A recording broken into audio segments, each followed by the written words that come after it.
Saya Karadjana Gita nomor 22. Saya Mutiara Dewi Wulandari nomor absen 27. Saya Rahmatul Munirah nomor absen 32. Saya Raffi Marhana Putra nomor 33. Kami dari kelompok Ferdinand Tonis 12 IPS 1 SMA Negeri 2 Sragen.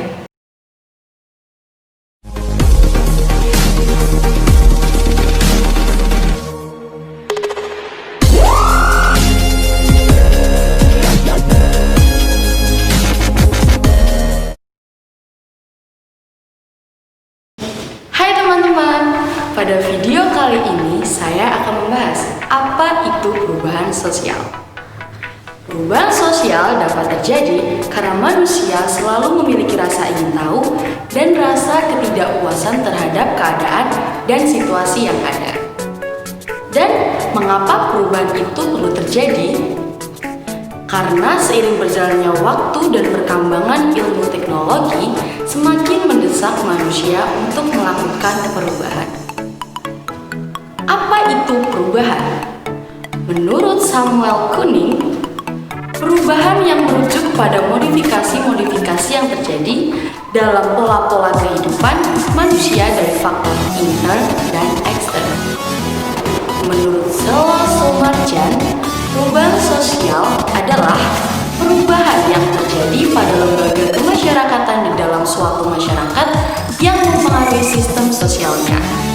Lalu, Max Weber juga berpendapat, perubahan sosial adalah perubahan situasi dalam masyarakat sebagai akibat adanya ketidaksesuaian unsur-unsur. Sedangkan Bruce J.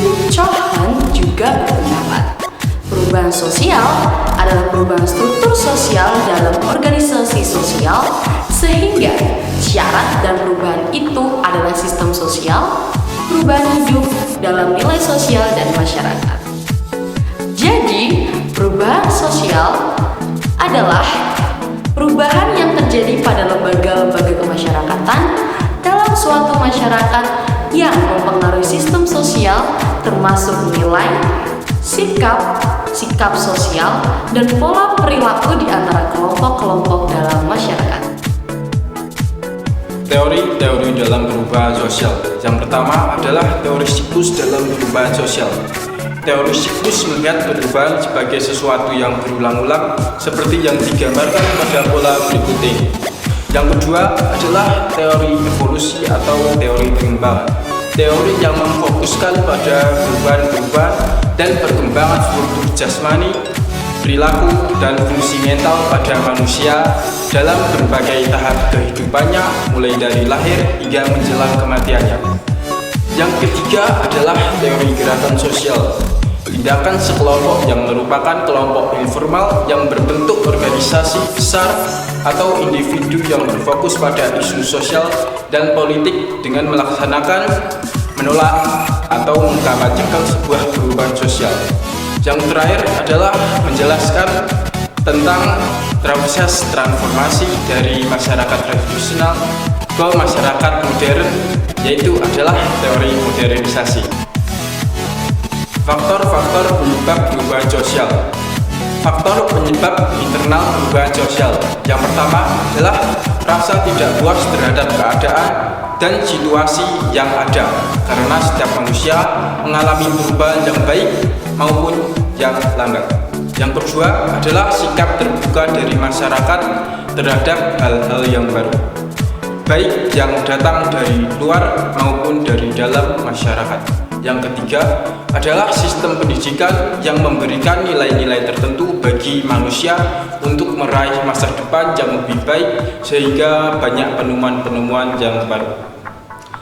Yang kedua adalah faktor penyebab eksternal perubahan sosial. Yang pertama adalah karena adanya perubahan lingkungan fisik seperti bencana alam. Yang kedua, peperangan, dan yang ketiga adalah pengaruh dari kebudayaan lain.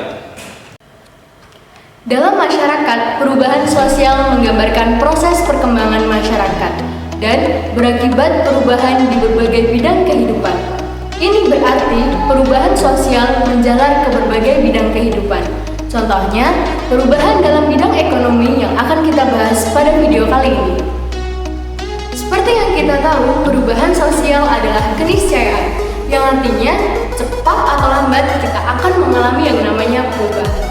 Maka, kita yang dulu tidak pernah membayangkan akan adanya teknologi seperti tiket online, belanja online, transportasi online, dan sekarang pun kita dimudahkan dengan teknologi tersebut. Contohnya, dulu kegiatan jual beli hanya terfokus pada satu tempat, misal pasar, minimarket, mal, atau pusat perbelanjaan lainnya.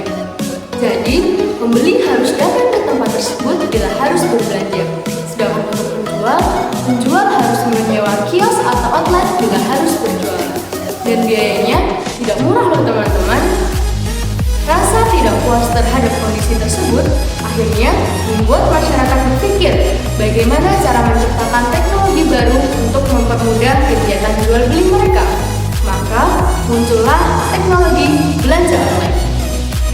Dengan kehadiran belanja online tersebut, pembeli tidak perlu lagi datang ke tempat tersebut bila harus berbelanja.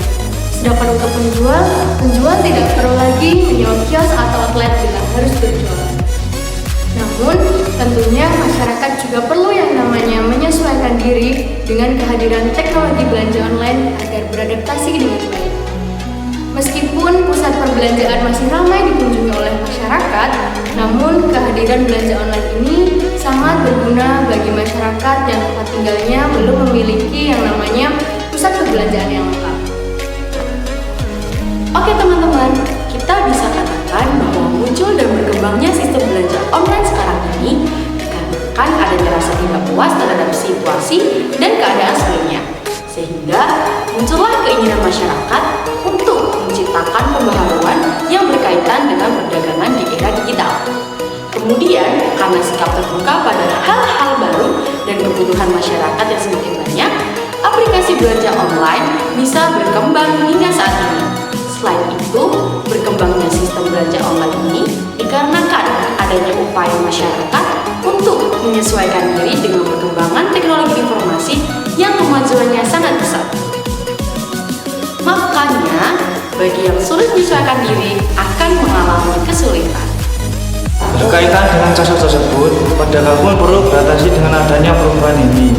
Oleh karena itu, pedagang yang dapat bertahan hingga saat ini adalah pedagang yang mau memanfaatkan kemajuan teknologi sehingga mereka juga dapat menjual dagangannya secara online.